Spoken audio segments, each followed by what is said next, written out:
capítulo, do primeiro versículo ao versículo de número 5. Todos acharam?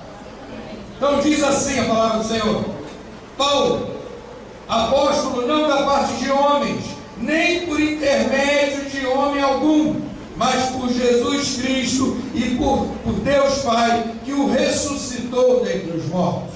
E todos os irmãos, meus companheiros das igrejas da Galácia, graça a vós outros e paz da parte de Deus nosso Pai e do nosso Senhor Jesus Cristo, o qual se entregou a si mesmo pelos nossos pecados, para nos desraigar deste mundo perverso, segundo a vontade de nosso Deus e Pai, a quem seja a glória pelos séculos dos séculos.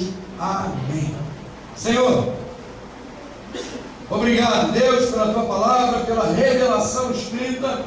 Obrigado, Deus, porque essa palavra é que conduz a nossa vida. Portanto, Deus, usa a minha vida para aplicar essa palavra no coração de cada um aqui, ó Deus, que veio disposto a crescer na graça e no conhecimento do Senhor, Deus. Em nome de Jesus, aplica, Deus, para que a gente possa viver um cristianismo vivo e eficaz na cidade de Paracatu e aonde quer que nós formos. Em nome de Jesus, usa a minha vida. Amém, amém e amém. Tem uns jingles, sabe o que é jingle? É aqueles comerciais, aquelas musiquinhas rápidas que ficam na nossa cabeça e que não saem da nossa cabeça. Você pode ficar tranquilo que eu não vou cantar a música delícia. Pode ficar tranquilo, porque isso não sai. Mas é tipo assim, você quer ver? Eu lembro de quando eu era pequeno, tinha um jingle que eu lembro até hoje. O tempo passa, o tempo voa e a poupança Bamerindos continua numa boa. Você lembra disso? Quem lembra disso aí? O tempo passa, o tempo voa e a poupança Bamerindos continua numa boa. Eu não sei se ainda... Mas eu lembro que esses jingles ficam na nossa cabeça e isso não sai. O que esse jingle está falando? Esse jingle, o tempo passa, o tempo voa e a poupança Bamerindos continua numa boa, está querendo falar que o tempo pode passar, o tempo pode correr, mas a poupança Bamerindos não muda, as coisas não modificam. Eu posso também lembrar a música de Belchior, que ficou gravada, impressa na voz de Elis Regina, que fala: já faz tempo eu vi você na rua, cabelo ao vento, gente jovem reunida, na parede da memória, essa lembrança é o quadro que dói mais. Aí ela vem: mas minha dor é perceber que apesar de termos feito tudo que fizemos, ainda somos os mesmos e vivemos como os nossos pais. Apesar das tentativas de transformação que a juventude viveu, apesar de todos os movimento hippie, de todos os movimentos, o jovem não conseguiu mudar a essência das coisas. As coisas permaneceram não sendo transformadas. E eu quero falar para você que com a igreja é a mesma coisa. Com a igreja acontece a mesma coisa. A igreja não mudou. Você pode até chegar para mim e falar assim: olha, e eu já ouvi, quem aqui nunca pensou nisso, a gente tinha que voltar à igreja primitiva. Irmão, a igreja primitiva é igualzinha à igreja que a gente vive hoje. Não tem diferença da igreja primitiva para a igreja do Prado. A igreja é igualzinha, com os mesmos problemas, com as mesmas tentações, as mesmas dificuldades.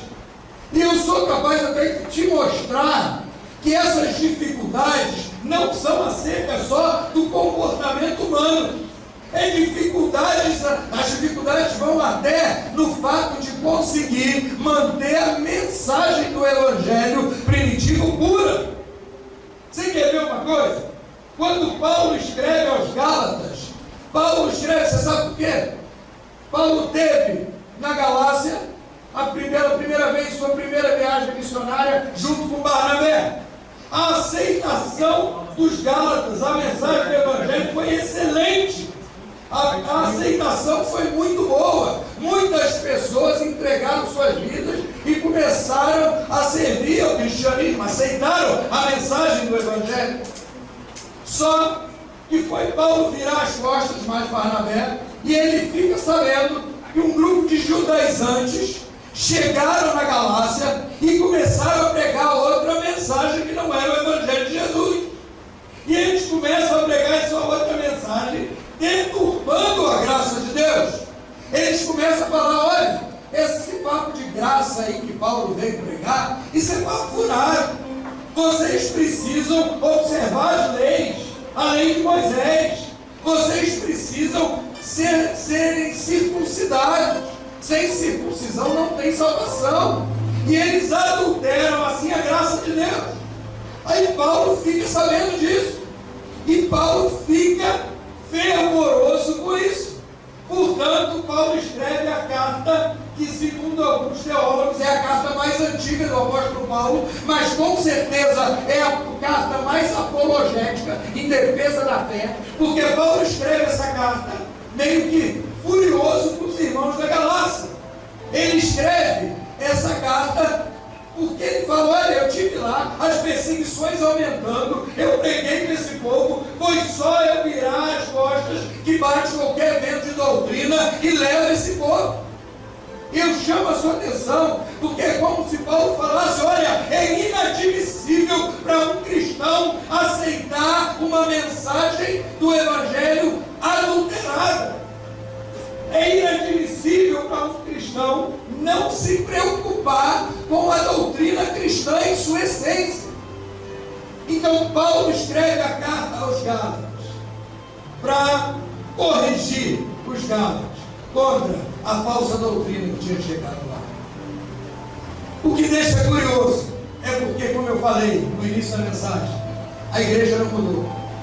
As pessoas dentro da igreja não mudaram, elas têm problemas latentes, visíveis, iguais aos problemas da igreja primitiva. A mensagem também não mudou no termo de a mensagem era adulterada desde o primeiro século, com os gnósticos, logo no ano 55, depois da morte de Cristo. A mensagem do Evangelho também sempre foi adulterada, sempre sofreu com interesses humanos e filosofias humanas que são acrescentadas à mensagem da verdade que foi proferida pelo Senhor Jesus e anunciada pelos apóstolos. Essa mensagem também nos dias de hoje, essa mensagem foi transformada. Portanto, eu te falo, qual é o papel de todo crente nos dias de hoje? Eu te respondo: anunciar o Evangelho da graça. É papel meu, é papel seu, não se conformar com o conteúdo do Evangelho adulterado. Nós precisamos nos erguermos como igreja forte do Senhor e lutar contra a verdade do Evangelho. Mais que nunca, nós precisamos anunciar o Evangelho da graça do Senhor Jesus. Repete comigo: eu preciso anunciar o Evangelho da graça. Eu preciso, como o apóstolo Paulo, me preocupar com o Evangelho da graça. Aleluia! E o tema da minha mensagem é essa. Será que você sabe? Será que se eu falar para você assim, como que você anunciaria o Evangelho da graça? Será que você tem noção como anunciar o Evangelho da graça? Por esta noite, nós vamos ver apenas uma introdução da carta de Paulo aos Gálatas, usando o contexto geral da carta como pano de fundo. Como anunciar, irmã, o Evangelho da graça. Pergunta para mim, mas pergunta mesmo, Senhor, como? Como que eu anuncio o Evangelho da graça? Balança a cabeça para mim e responda. Pergunta mesmo.